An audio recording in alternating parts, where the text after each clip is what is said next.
प्रेमचंद द्वारा लिखित सद्गति कहानी प्राचीन समय में व्याप्त जातिगत भेदभाव और छुआछूत की भावना को बताती है। यह कहानी है दुखी नाम के व्यक्ति की, जो जाति से चमार है। अपनी बेटी की सगाई के लिए वह मुहूर्त निकलवाना चाहता है, जिसके लिए उसे ब्राह्मण को अपने घर पर बुलाना है। पर समस्या यह है कि ब्राह्मण तो दलित जाति के लोगों के हाथ का छुआ पानी तक नहीं ग्रहण करते।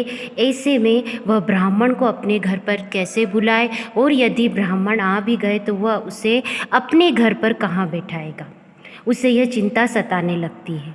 तब उसकी पत्नी झूरिया कहती है कि ठकुराने के घर से खटिया मांग लेना। तो दुखी कहता है, वो लोग तो हमारे एक लोटा पानी तक नहीं देते, तो फिर खटिया कहाँ से देंगे। दुखी अपनी पत्नी झूरिया से कहता है कि अपने ही घर की खटोली को धोकर रख देते हैं, उसमें ही बैठा देंगे। तो झूरिया कहती है, वो बहुत नियम धर्म वाले लोग हैं, वो अपने घर की खटोली पर नहीं बैठेंगे। तब दुखी कुछ सोचते हुए कहता है कि ठीक है, फिर महुए के पत्ते की पत्तल बनाकर उसी का आसन बना लेते हैं। वो बहुत पवित्र होती है, उस पर तो बड़े बड़े लोग खाना खाते हैं। झूरिया सहमत होते हुए कहती है कि ठीक है, पत्तल मैं बना लूँगी, लेकिन उन्हें सीधा भी तो देना होगा। वो अपने ही घर की थाली में रख देंगे क्या। तब दुखी मना करते हुए कहता है, नहीं, ऐसा गजब मत करना, सीधा भी पत्तल में ही देंगे। वह झूरी से कहता है कि तुम गोंड की लड़की को लेकर साहू की दुकान से सीधे का सामान ले आना, और हाँ, सीधे के सामान को छूना मत। अगर वह लड़की नहीं जाए तो भुर्जिन को साथ में लेकर चले जाना, परंतु भूल कर भी उस सामान को छूना मत। ऐसी हिदायत देकर दुखी लकड़ी लेकर और पंडित घासीराम के घर के लिए निकल पड़ता है। साथ में वह एक घास का गट्ठा भी ले लेता है, क्योंकि खाली हाथ पंडित जी की सेवा में वह कैसे जाता, और उसके पास घास के सिवा उन्हें देने के लिए कुछ भी नहीं था। अगर खाली हाथ जाता तो पंडित जी दूर से ही उसे दुत्कार कर भगा देते। पंडित जी के घर पहुंचा तो देखा पंडित जी ठाकुर जी की सेवा करके द्वार पर आ पहुँचे थे।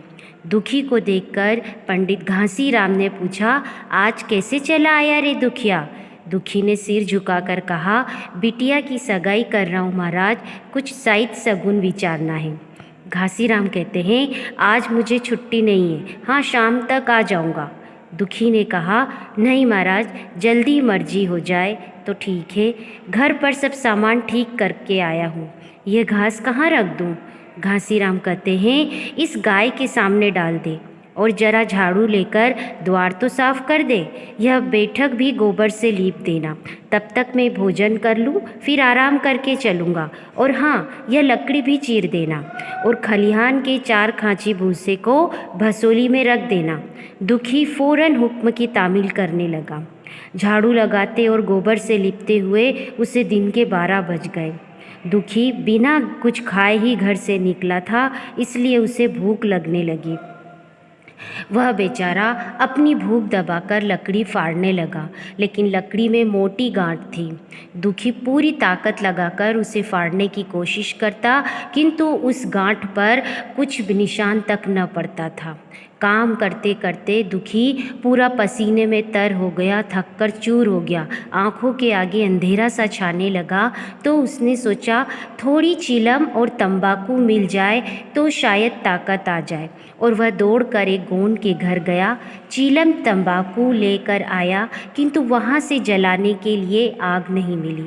उसने सोचा आग पंडित जी के घर से ले लूँगा। पंडित जी के घर पहुँचा। उसने बरोठे के द्वार पर खड़े होकर कहा, मालिक, थोड़ी आग मिल जाए तो चीलम पी लूँ। पंडित जी भोजन कर रहे थे। पंडिताइन ने पूछा, यह कौन आदमी आग मांग रहा है। पंडित जी ने कहा, अरे वही ससुरा दुखिया चमार है, उसे लकड़ी चीरने को कहा है, आग ही तो है, दे दो उसे। पंडिताइन ने भौवें चढ़ाकर कहा, तुम्हें तो पोथी पत्रों के फेर में धर्म कर्म किसी बात की सुधी ही नहीं रहती। चमार धोबी कोई भी घर में मुंह उठाए घर चला आए, कह दो यहाँ से कि चला जाए, नहीं तो मुंह झुलस दूंगी। पंडित जी ने समझाया कि क्या हो गया, घर की कोई चीज़ तो नहीं छुई, धरती पर खड़ा है, जरा सी आग दे क्यों नहीं देती? अगर कोई दूसरा यही काम करता तो कम से कम 4 आने लेता। पंडिताइन ने कहा, अच्छा इस बार तो आग दिए देती हूँ, लेकिन फिर जो इस तरह घर में आएगा तो उसका मुँह ही जला दूंगी। दुखी के कानों में इन बातों की भनक पड़ चुकी थी। इसलिए जब पंडिताइन आग देने आई तो दोनों हाथ जोड़कर जमीन पर माथा टेकते हुए बोला, पंडाइन माता, मुझसे बड़ी भूल हुई कि घर में चला आया, चमार की अक्ल ही जो ठहरी। पंडिताइन चिमटे से पकड़कर आग लाई थी और 5 हाथ की दूरी से ऐसे फेंक कर आग दी कि आग की एक चिंगारी दुखी के सिर पर पड़ गई। बेचारा दुखी सोचने लगा, यह पवित्र ब्राह्मण के घर को अपवित्र करने की ही सजा मिली है। उस पर आग पड़ गई तो पंडिताइन को उस पर कुछ दया आ गई। वह पंडित जी से बोली, इस चमार को भी कुछ खाने को दे दो, बेचारा कब से काम कर रहा है। पंडित ने कहा, कितनी रोटियां बची है? पंडिताइन ने कहा, 2-4। पंडित ने कहा, चमार है, कम से कम सेर भर चढ़ा जाएगा। पंडिताइन कानों पर हाथ रखकर बोली, अरे बाप रे, सेर भर? तो फिर रहने ही दो। दुखी चीलम पीकर फिर से लकड़ी चीरने के काम में जुट गया। लगभग आधा घंटे तक कुल्हाड़ी चलाने के बाद भी गांठ नहीं फटी। इतने में गोंड आ गया और बोला, क्यों जान देते हो बूढ़े दादा, तुम्हारे फाड़े यह गांठ नहीं फटेगी।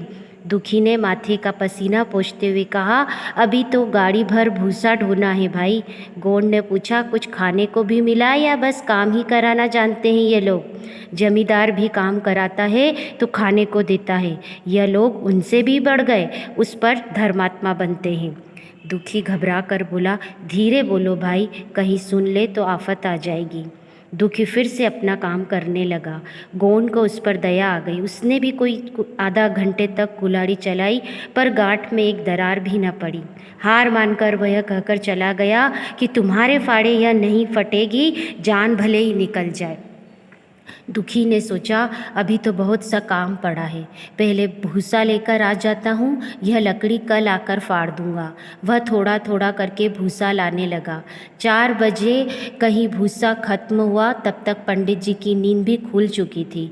दुखी से कहने लगे, अरे दुखिया, इतनी देर से तू क्या कर रहा था? मुट्ठी भर भूसा ढोने में ही शाम कर दी। उठ, ले लकड़ी और ये लकड़ी फाड़ डाल। लकड़ी नहीं फटी तो शायद भी वैसी ही निकलेगी। दुखी ने कुल्हाड़ी उठाई। सुबह से उसने कुछ खाया नहीं था, इसलिए खड़े होना भी उसे बहुत मुश्किल लग रहा था, पर दिल को समझा कर उठा। पंडित जी गांठ के पास आकर खड़े हो गए और दुखी को बढ़ावा देकर कहने लगे, मार कस के, जोर से मार। न जाने कौन सी गुप्त शक्ति दुखी के हाथों को चला रही थी। मदहोश होकर वह कुल्हाड़ी चलाने लगा और लकड़ी बीच में से फट गई और दुखी के हाथ से कुल्हाड़ी छूटकर गिर पड़ी और दुखी भी चक्कर खाकर गिर पड़ा। उसका शरीर जवाब दे गया। पंडित जी ने पुकारा, उठ के 2-4 हाथ और लगा दे, पर दुखी न उठा। पंडित जी ने उसे उठाना उचित न समझा और भीतर चले गए। बहुत देर बाद जब पंडित जी तैयार होकर बाहर आए तो देखा दुखी अभी भी वैसा ही पड़ा हुआ है। उन्हें कुछ शंका हुई। पास जाकर देखा तो बदहवास होकर पंडिताइन के पास जाकर बोले, दुखिया तो मर गया। पंडिताइन हड़बड़ा कर बोली, अभी तो लकड़ी चीर रहा था ना? पंडित बोले, हाँ, लकड़ी चीरते चीरते मर गया। पंडिताइन ने शांत होकर कहा, चमारों के मोहल्ले में कहलवा भेजो, मुर्दा उठा ले जाए। एक क्षण में खबर पूरे गांव में फैल गई। लोगों ने उधर का रास्ता छोड़ दिया। कुएं का रास्ता उधर से ही था, तो पानी कैसे भरा जाए? एक बुढ़िया ने पंडित जी से कहा, मुर्दा फिकवाते क्यों नहीं? कोई गांव में पानी पिएगा या नहीं? उधर गोंड ने चमारों के मोहल्ले में सबसे कह दिया कि कोई मुर्दा उठाने मत जाना। पंडित जी ने एक गरीब की जान ली है, पुलिस की तहकीकात होगी, तुम लाश उठाओगे तो तुम भी पकड़े जाओगे। इसके बाद ही पंडित जी वहाँ पर पहुँचे थे, परंतु चमार मोहल्ले का कोई भी आदमी लाश उठाने को तैयार नहीं हुआ। दुखी की पत्नी और बेटी पंडित जी के द्वार पर आकर सिर पीट पीट कर रोने लगी। उनके साथ 10-5 चमारिनें भी थीं। पंडित जी ने चमारों को लाश उठाने के लिए बहुत समझाया, मिन्नतें भी की, पर चमारों के दिल पर पुलिस का डर था। एक भी तैयार नहीं हुआ। आधी रात हो गई, लाश वहीं पड़ी रही। पंडिताई ने चमारिनों की रोने की आवाज़ सुनकर कहा, चमार का रोना मनहूस है, लाश में से दुर्गंध उठने लगी है, इन सबों को गिन भी नहीं आ रही। सुबह हो गई, चमारिनें भी रो पीट कर चली गई। दुर्गंध कुछ कुछ फैलने लगी तो पंडित जी ने एक रस्सी निकाली, उसका फंदा बनाकर मुर्दे के पैर में डाला और फंदे को खींचकर कस दिया। अभी कुछ कुछ अंधेरा ही था। पंडित जी ने रस्सी पकड़कर लाश को घसीटना शुरू किया और गांव के बाहर घसीट कर ले गए। वहां से आकर तुरंत स्नान किया, दुर्गा पाठ पढ़ा और घर में गंगा जल छिटक दिया। उधर दुखी की लाश को खेत में गीदड़, गिद्ध, कुत्ते और कौवे नोच रहे थे।